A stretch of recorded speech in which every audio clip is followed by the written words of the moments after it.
Allah Azze ve Celle'nin kudreti mutlak. Mutlak ne demek? Sonsuz, sınırsız, kayıt altına alınamayan.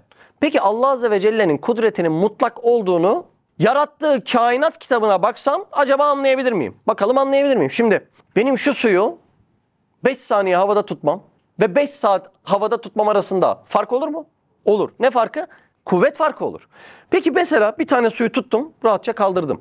Getirin bana 50 su daha. 50 suyu kaldırdığımda bende bir yorgunluk alameti görür müsünüz? Görürsünüz. Neden? Demek ki benim gücüm sonsuz değil. Benim gücüm sınırlı. Bunu da nereden anladınız? Ben de daha fazla iş yaptığımda bir yorgunluk alameti görüp oradan anladınız. Bak şimdi. Bir atomun etrafındaki bir elektron saniyede 300 bin kilometre hızla dönüyor. Saniyede. Bak şimdi. Bir elektrona... Bu ne demek biliyor musun? Saniyede dünyayı 30 kez turlayabilir demek. Bak şimdi. Bir saniyede bir elektron. Peki yapılan araştırmalara göre kainatta ne kadar atom var diyorlar? 10 üzeri 70. Allah Allah. 10 üzeri 70 tane atomun üstündeki bütün elektronlar saniyede 300 bin kilometre hızla dönecek ve bununla birlikte zerre değil gezegeni, yıldızları, güneşi, ayı, Mehmet'in saçının uzaması, bütün işler kusursuzca devam edecek. Soruyorum, Allah Azze ve Celle haşa şurada yorulmuş dediğiniz bir alamet var mı? Yok. Bu kadar icraat devam ederken bir yorgunluk alameti görebiliyor musunuz? Göremiyorsunuz. O zaman bu kudret nasıldır? Mutlak bir kudrettir. Neden mutlak? Çünkü yorgunluk alameti göremiyorum. Bir çift karasinek bir baharda 5,5 milyar oluyor. Yaratılıyor ya. Yaratılıyor. Şaka gibi değil mi? Yani 2 taneden bahar sonu 5,5 milyar çıkıyor. Sadece ikisini kastediyorum. Bir çift karasinekten bahar sonunda 5,5 milyar çıkıyor. Bir tane çocuğa bakarken ne kadar zorlandığımız malum. Öyle mi? 5,5 milyar karasineğin yaratılışında, rızıklandırılmasında, hayatlandırılmasında, uçutturulmasında bir yorgunluk alameti görüyor musunuz? Mümkün değil. O zaman onları yaratan, idare eden kudret nasıl bir kudret? Sonsuz bir kudret. Ancak sonsuzun karşısında bir de, bin de eşit hükmünde olur. Onu söylüyor işte. Allah Azze ve Celle'nin kudretinin nihayetsiz, kayıt altına alınamayan, sınırlandırılamayan, mutlak olduğunu bir insan anladığında başı sıkışınca kime gider? Kime gidecek? Ha? Allah Allah. Şimdi senin bir gün başın sıkıştı. Bir yerde rütbeli bir dayın var. Bir tane de yanında küçük yeğenin var. Hangisini ararsın? Ya dayı güçlü, dayıyı ararım dersin. Peki şimdi Allah Azze ve Celle'nin gücünün sonsuz olduğunu, arayacaklarının bile kalbini onun evirip çevirebildiğini bilsen, kalben iman edebilsen, artık başka kapı çalar mısın? Başka kapı çaldığında hakaret sayarsın. Ne gibi? Hani hanımın siz otururken bizim evimizin rızkını da şu adam karşılıyor demişti ya senin yanında. Hani tekrar edeyim, Zülfiyar'e dokunmasın ama örnek anlaşılsın diye.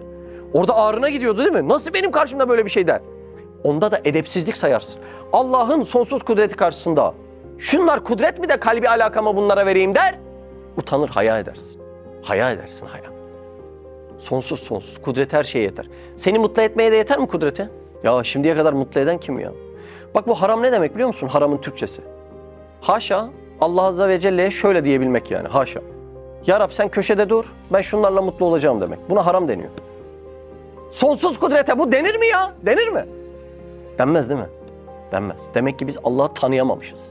Demek ki Allah'ı bilemiyoruz. Ama çok ayıp ediyoruz. Kainatta yaratılış amacım marifetullah. Allah'ı bilmekken onu tanımamak ne olur Ahmet? Çok ayıp olur değil mi? Devam ediyorum, buyurun. Bir baharı halk etmek bir çiçek kadar ona kolaydır. Cenneti halk etmek bir bahar kadar ona rahattır. Bahar çiçek kadar, cennet bahar kadar. Şimdi insanda bir özellik var. İnsan kulağıyla duyduğuna gözüyle delil arar. Şimdi Ahmet dedi ki ya ben çok zengin bir adamım dedi. Kulak duydu mu? Duydu. Dönüp ne yaparım hemen? Üstüne, başına, evine, barkına. Şöyle bakan insan delil arar. Şimdi Allah Azze ve Celle ben o baharı yaratır gibi sizin sonsuz huzur bulacağınız cenneti de yaratıyorum diyecek. Birazdan detaya gireceğiz.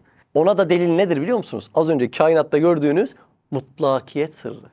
Neyi yaratırken haşa yorgunluk alameti, bir zorluk çekmenin alameti var? Hiçbir şey. Böyle bir Allah için.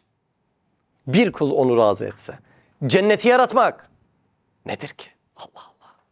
Neden kalbe şifa olduğunu derse anlıyor musunuz? Sonsuz kudreti olan bir zatın kulu olmak dışarıda insanların sana ya sen sultan gibi adamsın demesinden daha hayırlı.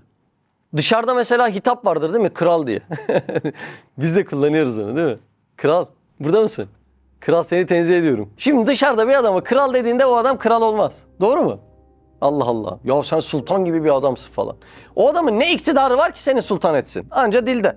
Şimdi dışarıdaki iktidarı sınırlı ve izafi olan insanların sultanı olacağına kudreti sonsuz olan Allah'ın kölesi olmak bundan çok daha hayırlıdır. Allah Allah. İşte o sonsuz kudreti anlayıp kalbi oraya dayadın mı dünya artık ne biliyor musun?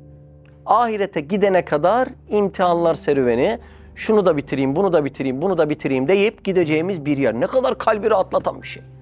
Biz dünyayı ebedi zannediyoruz, çok hata ediyoruz. Dünya yarın bir gün bitecek.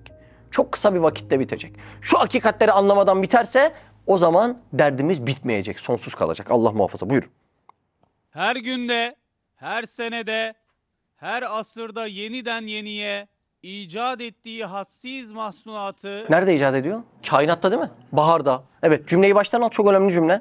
her günde, her senede, her asırda yeniden yeniye icat ettiği hadsiz mahsulatı nihayetsiz kudretine nihayetsiz lisanlarla şehadet ederler. Yine konu nereye gitti? Allah Azze ve Celle'nin kudreti nihayetsiz. Bak bu bana teselli verecekmiş. Şimdi yine bir kıyas yapalım mı? Yapalım. Normalde ben bir şeyi meydana getireceğim zaman, mesela bir çay demleyeceğim zaman bana neler lazım? Önce ilim lazım. Çay demleme ilmi. Yeter mi? Yetmez.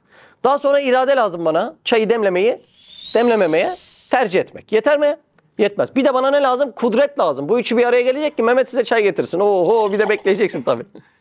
Bu üçünün anında tecelli etmesine bir anda, zamansız şekilde anında tecelli etmesine kün feyekün deniyormuş. Allah Azze ve Celle'nin kudretini konuşuyoruz bak. Şu an kudretinin nasıl işlediğini konuşuyoruz. Sonsuz ilim, sonsuz irade, sonsuz kudret bir araya geldiğinde, illet-i tamme oluştuğunda, o tecelli ile Allah için küçük de kolay, büyük de kolay, aynı anda istediği her şeyin yaratılmasına kün feyekün diyoruz. Bak şimdi çok enteresan. Bu kün feyekün ne zamanlar oluyor?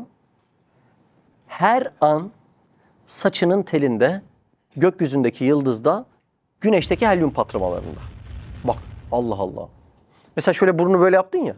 Sen orada hangi kasların çalıştığını bilmezsin. Orada da sen istediğin yaratan Allah. Neyle? Kün feyekünle. Bak şimdi. Mesele çok enteresan. Her an kün feyekün fabrikası çalışıyor. Nerede çalışıyor?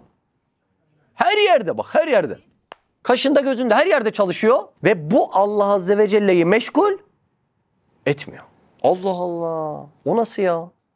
O nasıl bir iş? Bak şimdi. Yaratmada öyle hummalı bir faaliyet var ki hiçbir boşluk gözükmüyor. Hiçbir boşluk gözükmediğinden, cümleye çok dikkat. Yaratmanın nizamından Allah'ın yarattığını göremiyoruz. Çünkü yaratmanın nizamından, yaratma faaliyetinin şiddetli gözükmesinden, yani şiddeti zuhurundan böyle fabrika gibi çalışıyor, sanki her an bir şey yaratılmıyor gibi zannediyoruz. Anladınız mı? Bak öyle boşluksuz. Şimdi eskiler demişler ki uzun bir süre, değil mi, öyle tartışmalar çıkmış. Hayır demiş, dünya dönmüyor demişler. Dünyanın dönmesinin nizamından, yani şiddetli gözükmesinden dolayı dünyanın döndüğünü görememişler. Dünyanın döndüğü niye görülmemiş? Nizamın şiddeti zuhurundan. Eğer dünya topaç gibi dönseydi, bizim attığımız topaç kafasını çarpıyor ya sağa sola. Şimdi bir şöyle olsak, bir böyle olsak, bir yavaşlasa, bir hızlansa ne derdik Halil? Aa, dünya dönüyor derdik. Ama böyle bilim devreye girmeden neden döndüğü görülmemiş? Şiddetli göründüğünden, şiddeti zuhurundan denmemiş. Bak bak. Allah'ın yaratması, kudret sonsuz ya. Yaratma öyle bir ummalı ki arada boşluk yok. Boşluk yok. Bak şimdi. Şimdi şu ışık, bunun akımı nereden geliyor? Kebandan geliyor. Tamam mı?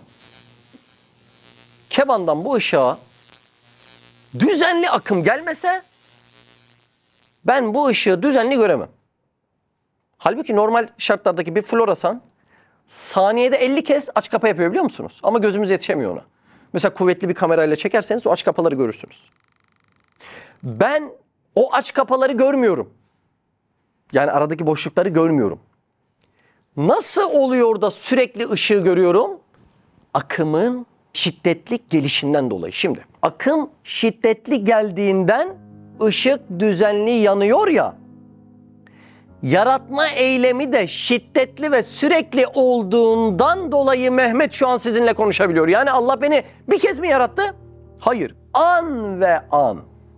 O akımın ışığa tecellisi gibi üstümde hiç kopukluk olmadan yaratma faaliyeti var. Ama senin bunu görememenin sebebi şiddetli gözükmesinden. Yani şiddeti zuhurundan bunu göremiyorsun. Allah Azze ve Celle arada akımı kesse bir bayılsam, bir ayılsam, bir ölsem, bir dirilsem bu sefer dersin ki az önce hayat veriliyordu, şimdi hayat verilmiyor dersin. Halbuki bana hayat ne aralıklarla veriliyor biliyor musun? Aralıksız. Allah Azze ve Celle sadece beni bile an ve an yaratmaya devam ediyor. Ama ben bunu göremiyorum. Neyden? Şiddeti zuhurundan. Şimdi gelin bunu akıl gözüyle görelim. Nasıl bir kudret? Sonsuz. Bir insan, Ya Rab sen beni an ve an yaratıyorsun diye Allah'ın ilgisini üstünde keşfetse. Allah Allah. Keşfetsen. Hislerin ne olur? Bak an ve an. Köydeki muhtara bir şey yazdığında belki 3 ay sonra dönüş oluyor. Şiddetli bir dönüş yok. Allah an ve an ilgileniyor. İnsan bunu üstünde keşfetse ne hale gelir? Oktay abi söyle ne hale gelir? An ve an Allah senin üstünde tecelli ediyor ya. Seni görüyor yani. Seninle ilgileniyor. Allah Allah. Düşünsene yani. Allah sürekli seninle ilgileniyor bak. Sadece yaratmayı an ve an yapıyor. O akım olayını anladınız mı? Yaratma öyle o akım gibi an ve an Allah Azze ve Celle şu kulum hayatta kalsın diye benimle ilgileniyor.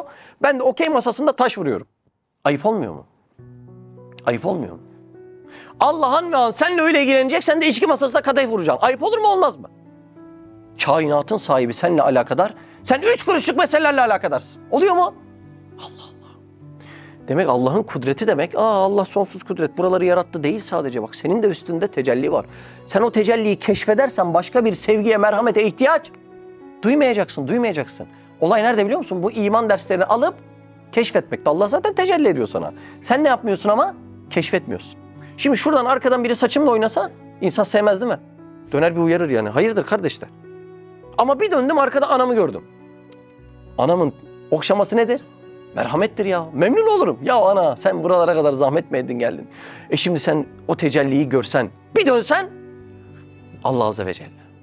Nasıl memnun olmaz insan? Sırrı anlıyor musunuz? Allah'ın kudretindeki sır. Gezegenler bile bir aradayken, tek olduğunu düşünüyorsan koskoca evrende, bu kanal tam sana göre. Bu video YouTube kazanında kaybolmadan, senin gibi başkalarına da ulaşabilmesi için desteğe ihtiyacı var. Her abone, bir kırgın yüreğe daha ulaşmayı sağlayacak. Beğen, abone ol ve yorum yapmayı da unutma. Siz de Hayalhanem İstanbul ve diğer tüm projelerimize destek olmak için aşağıdaki iletişim numaralarından bizlere ulaşabilirsiniz.